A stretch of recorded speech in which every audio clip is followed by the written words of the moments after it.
Welcome, I'll be reacting to The 13th Warrior. Unfortunately, someone spoiled the plot for me in the comments. The downside is it won't be as exciting a reaction. The upside is that you get to have an amazing lecture from me about Beowulf before we start. Don't worry, I put chapters in so you can skip past this. Editing Alexa here. I added in some abbreviated mini translations into modern English to help people out. Please keep in mind this is not a word-for-word translation. I wanted it to be quick to read on the screen. And it just gives you a general idea of what I'm saying.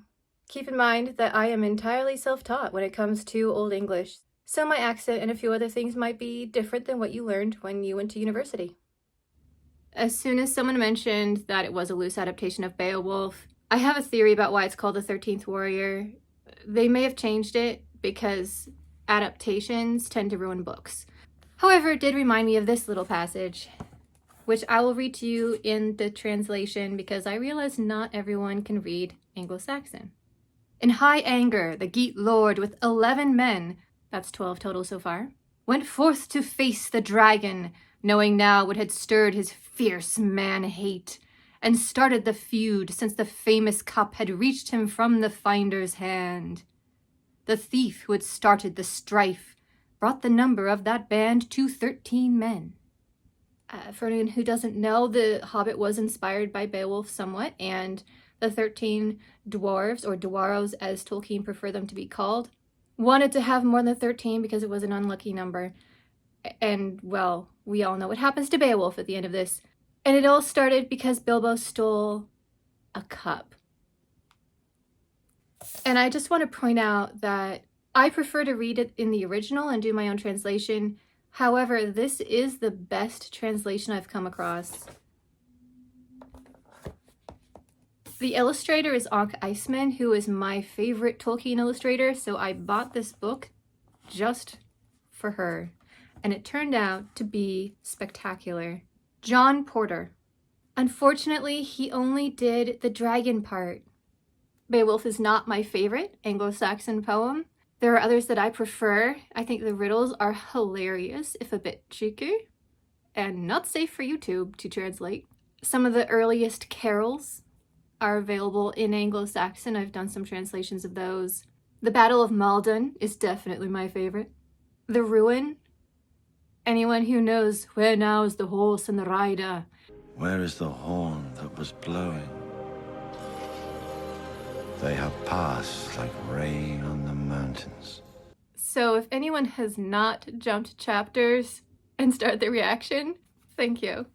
And this is for you.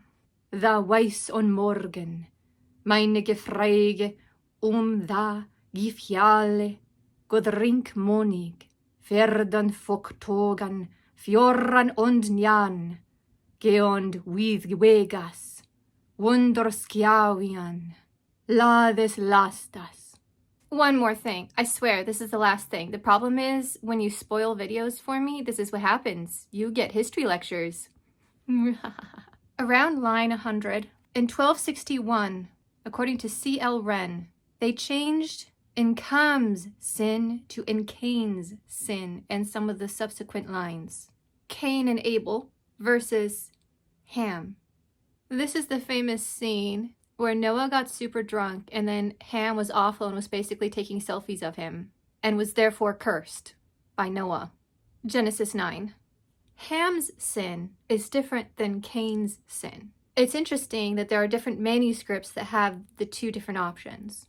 You have the guy who's disrespecting his dad and just like posting TikTok videos of him being naked, which was awful, versus the curse of disrespecting the Lord and bringing the wrong offering. And then Cain ended up murdering his brother. So this is two very different stories. So it's interesting that the banished monsters could have come as a result of either of those or possibly both. So are you pre-1261 or post-1261? And while the two of you who are still watching this are ruminating on that very obscure fact, remember that this is not a market substitute. Please support the original. Ooh, are we gonna get the part where he swims with like 30 pieces of chainmail? I love that part. I met a beautiful woman. That's always how it starts. This has kind of a mummy feel to it so far. I'm here for it. Oh, here we go. Yeah, you run away. I am an ambassador, damn it. I am supposed to talk to people. You may yet have the opportunity. Since this is an adaptation of a book that's an adaptation of a book, it'll be interesting to see what changes they made, as much as I joke about being a purist. And so far, it's fascinating. Son of King Hrothgar, a great king from the north. Oh, here we go. He comes to ask Bolvi for help. A terror that must not be named. Alright, I won't say the name then. I wonder if they'll bring this in, because it's a bit of a throwaway section in the original, but there were more than two. There was like a whole bunch of them, and people keep forgetting that. Grendel haten, Maire mirk stapa, se dimoras hjold, fin und feisten, fifel kinas jord, one saili, wer wiordode, while thithodan, him skipend, for skrifen haifith. And we're back to the line I was talking about earlier in Cain's sin. Basically, it's talking about how Grendel used to live amongst a whole horde of banished monsters until he decided to pick on this particular kingdom. So the question is, will we get to see the whole horde of monsters? Moons. 13. The number of months in their year. She says 13 men must go. You need to jump in. Come on, Antonio. And my axe. She says the 13th man must be no Northman. It has to be a hobbit. Oh, sorry, wrong book. Something about only an Arab would bring a dog to war. They have some of the best horses in the world. Ne horse for lighten. I will not forget you. It's interesting that they're telling it through his perspective as like an outsider. Or dare I say, outlander. He's learning. I think as he understands them more, they'll switch to modern English. That's my guess. Oh, they took his eyeliner away. Where did you learn our language? By listening. I listened. Uh-huh.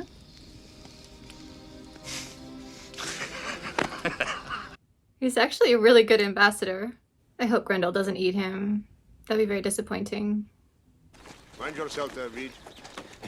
Don't hurt the horses.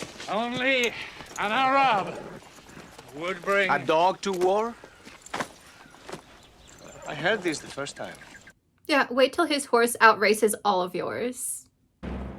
Oh, he's gonna show them. Yes. He's gonna jump over you.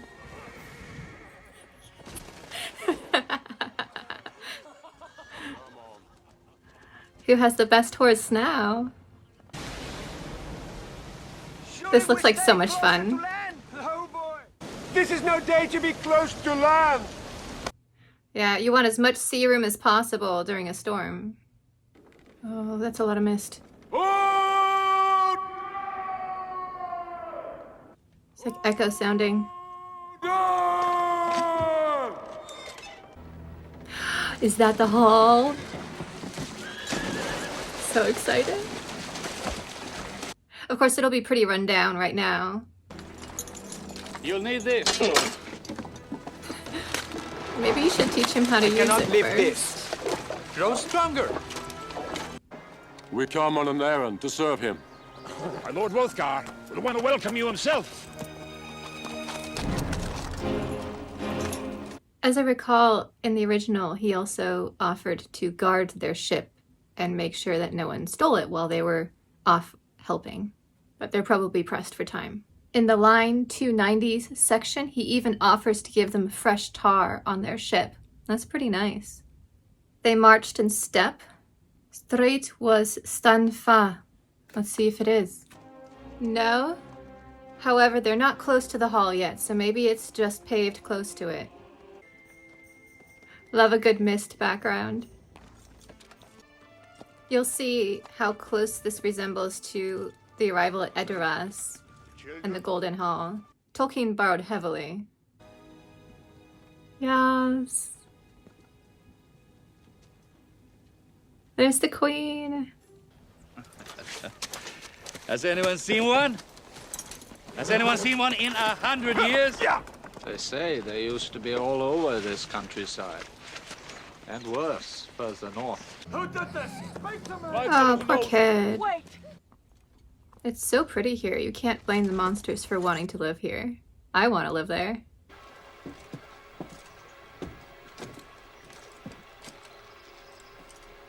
I like how well they work as a team because they have people with different ranged abilities.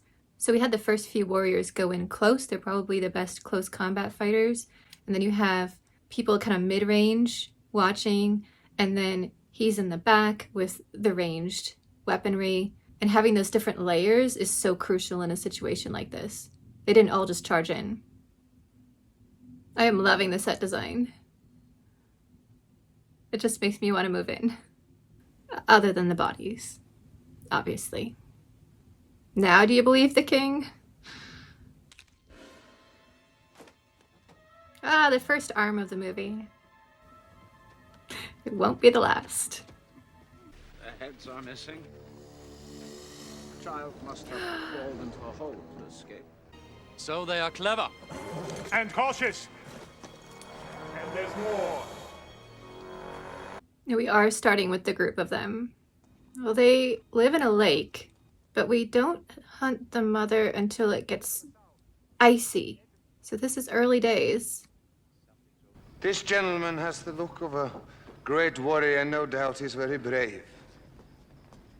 To face the Ven, he'll need some amazing luck. Luck, often enough, will save a man. Oh, I'm glad they put this exchange in. AKA Most Annoying Character Award. Here we go. It's about to get crazy. But you won't live 1 instant longer. Your fate is fixed. Fear profits man nothing. Yeah, they were really into fate back then. When you read some of these old stories, they truly believed that there was nothing you could do. We're much more into free will now.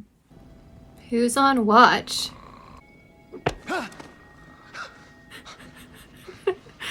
That would totally be me. I'd be like, ah! Tiny sound. Oh, there's a lot of them. Oh, good. Weapons work. That's one advantage. Good job.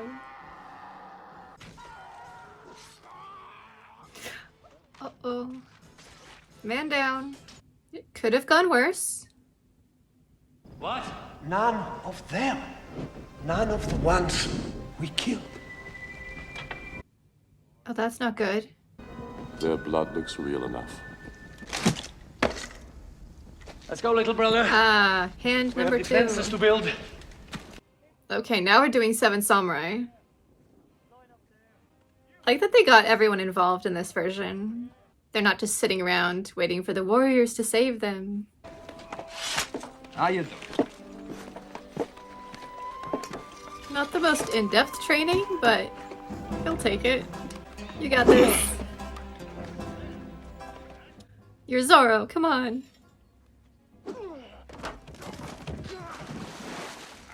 Oh dear.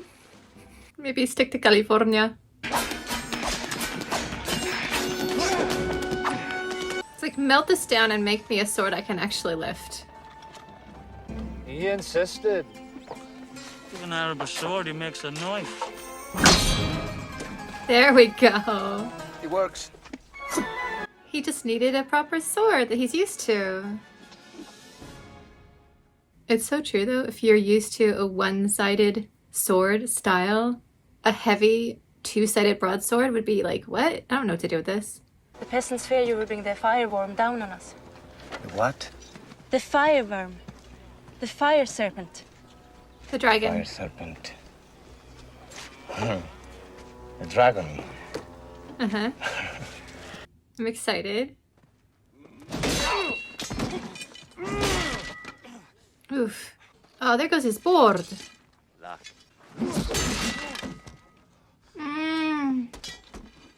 think he's down to his last board. Yeah.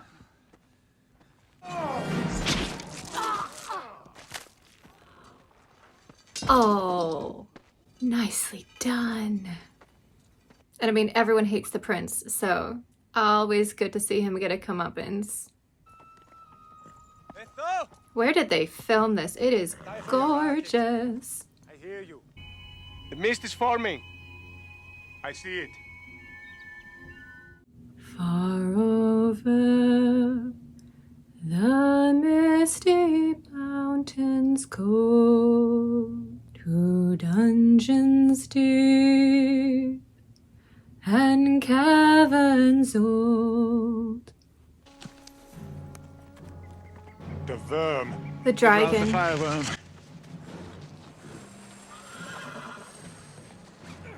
So they're just throwing everything at us all at once rather than like in sequential order. It's going to come and burn everything then. None of those defenses are going to work against a dragon. Hundreds with torches. Oh good, it's not the dragon. I mean, it's still hundreds, that's terrible, but we can fight them. Nice, this was epic. They're like, what's better than one Grendel? 100. It's like an alt history where Grendel never left the other monsters and was just like, let's all attack. Oof. They need more archers.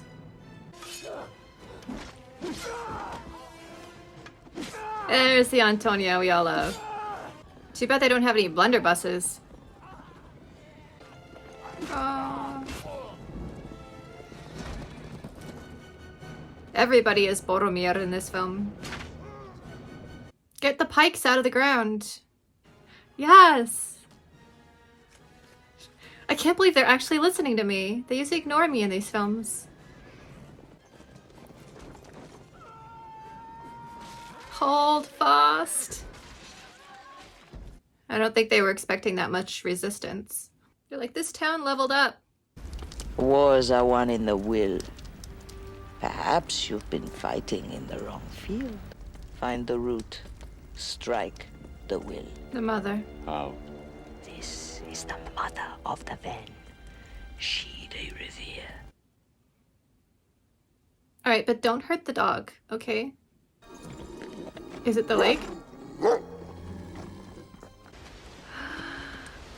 Who was their location scout? Give them an award. It's interesting that they made the choice to have this a little bit more grounded, and I'm actually okay with it. There was a lot more supernatural in the original, such as Beowulf being able to basically hold his breath for long, unnatural amounts of time. It's like they're in a cave. Yes, they're near water. They kept that part. But we didn't have a mention of the whole huge swimming incident that's a big part of the books. Well, at least in the original book. I don't know if it made it into the book that's an adaptation of that book that this is an adaptation of. This is going to get complicated. My point is it's a lot more magical, and this is grittier. I kind of like it. All right, they need to find the sword. But that's going to be really deep in the cave, in her treasure hoard if she has one.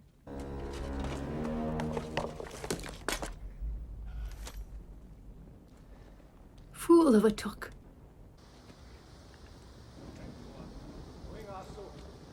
He's gonna sacrifice himself.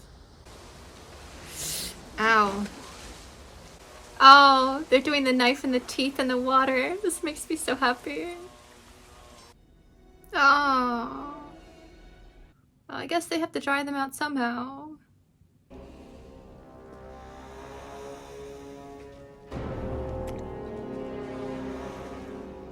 She looks amazing, but I do have to point out, snakes used to be a symbol of healing and wisdom, and they were associated with the feminine goddesses and priestesses, and in more recent times, they've been vilified as symbols of evil in a way to discredit these ancient priestesses and more feminine gods. So the fact that they brought a snake into this is interesting commentary, whether or not it was deliberate.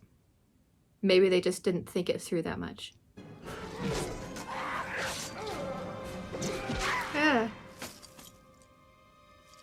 That was too easy. It was a lot harder in the story. Hey, there's a passage leading down. Hey everyone, I found a plot hole. Let's use it to get out. I'll grant them this. R.I.P. You know, I was considering wearing my chainmail for this reaction, but I was like, it's gonna be too loud. Maybe I should have. Time to swim. Can we swim it? Do we drown? Fine. I would rather swim. Have a chance.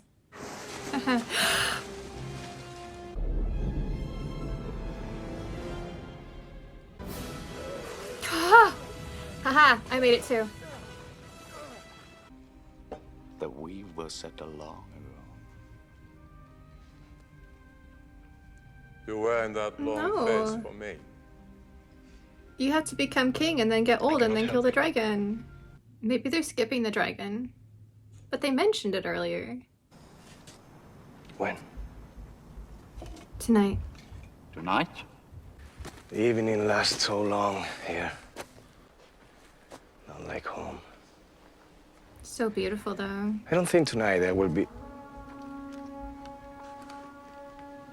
Fuck. They just cannot catch a break. So it begins. I'm glad we get to have a rain battle. Those are my favorite. I mean, not for the poor actors. I feel sorry for them, but to watch. The dog is still here. Yes. There's the archers. Oh. Go, dog.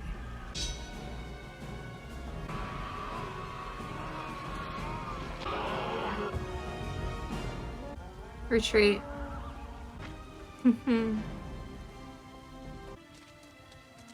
I guess he won't live to become a great king in this version. In your land, one god is perhaps enough, but we have need of many. I will pray to all of them for you. Do not be offended. I'll be in your debt! Praise be to Allah, the merciful and compassionate. May his blessing be upon pagan men who loved other gods, who shared their food and shed their blood, that his servant, Ahmed ibn Fahlan, might become a man.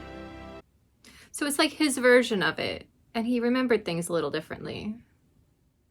I am mildly disappointed that there was no dragon, but that's okay because this turned out to be a much more grounded version of the story and told from a different person's perspective. This is based on Eaters of the Dead, which is based on Beowulf. So I'm guessing that most of the changes that they made were actually made by Crichton? I'm not sure. I think I pointed out a couple of times, when you take a story and then change it and then change it again, it starts kind of expositionally changing. So it's a miracle that we ended up with this actually quite well done adaptation, even though they changed a lot, including leaving out my favorite part. The dragon. Overall, though, I think this was a really fun concept of having a completely different perspective of someone coming in. And I think it would work well for other ancient tales as well, of just this completely unrelated culture showing up and then writing down what they think happened. And it shows how differently people's perspectives can change our perception of events. Like if you've ever gone traveling with a friend and then you come back and you tell what you thought happened and then they tell what they thought happened, it will be totally different experiences, even though you were there together. The biggest thing that I was worried about is they would add this ridiculous love interest in for one of the characters, because there is no love interest in the original story. which they seem to add in specifically for women, thinking we like it when we actually hate it, at least some of us do. So the fact that they kept it very subtle, and she was an interesting character that just kind of popped in and out a couple of times, nothing major, was a huge relief. Pearl Harbor, I am looking at you. There's a reason I watched Tora Tora Tora. Yeah, I'm fine. I feel great. Okay. Why not? I'm so sorry if you also had to endure Pearl Harbor. That is a movie I want expunged from my brain. This, however, is not. While it had some questionable choices in the art direction of the, I don't want to really call them monsters, the antagonists, with regards to the feminine gods and worship styles and priestesses, I don't think they quite realized exactly what they were doing and the implications of that religiously. And they didn't think about the fact that pagans might be watching this movie and objecting. So I don't blame them that much, but it's still annoying. And it's the main thing I don't massively love this film. It came out in the late 90s. So I feel like they should have known better by then. If this was the 70s, I would give them a pass. Late 90s? So there were parts of this that I really loved, especially the scenery and the set designs. There were parts that were problematic for me. However, it shows that they did read other Anglo-Saxon poetry and they looked into it, did some research. Not enough, but some. And, you know, Bernadette Banner likes to give movies ratings at the end of the year. Go check out her videos on costuming where she ranks historical dramas. They are wonderful. She's the best. I would put this film in her rating system as they tried. Would I rewatch it? Sure. Would I be forwarding some of the problematic parts? Yes. Not the battle scenes. Most of them were really good. I think the thing that I really liked the most was at the beginning of the film where we had so many different languages going on, and they left it that way in a very immersive manner, and they slowly transitioned us into what everyone is used to, which is people inexplicably speaking modern English. So having Antonio Banderas' character be the kind of benchmark English speaker, weirdly enough, and then as he understands, the rest of the world opens up to all of us, was brilliant. I loved it. One of the more amazing moments in a film I've seen in a long time. I think there is room for a better Beowulf adaptation. This is the first one I think I've watched because I've seen trailers for some of the others and just went, did anyone read the book? I likely took out how many pauses I made of stopping to quickly look something up in the original manuscript and then got distracted and started reading the poem. So why don't I end this with the last line? Kiata liode, chlafordes hriri, hiord, geniatas, quaidon thait hi waire, wiruld kinginga, mana mildest, und mon, rwairist, liodom lidost, und lof giornost. Of all the kings in the world he was, they said, the mildest of men, the most gentle, kindest to his nation, and keenest for fame.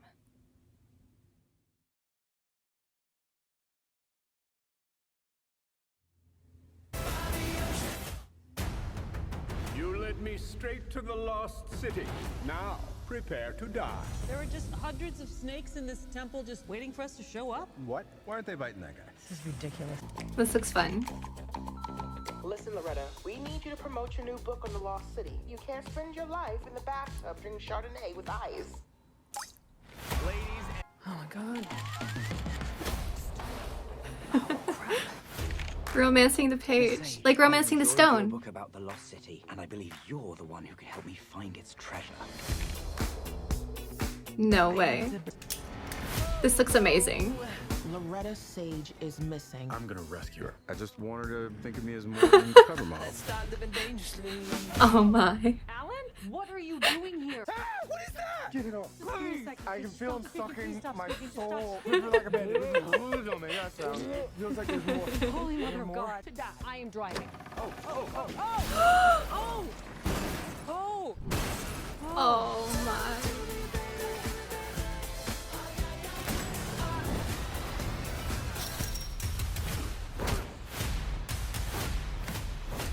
Loretta Sage, getting you out of here. Why are you so handsome? My dad was a weatherman. Hey, whoa.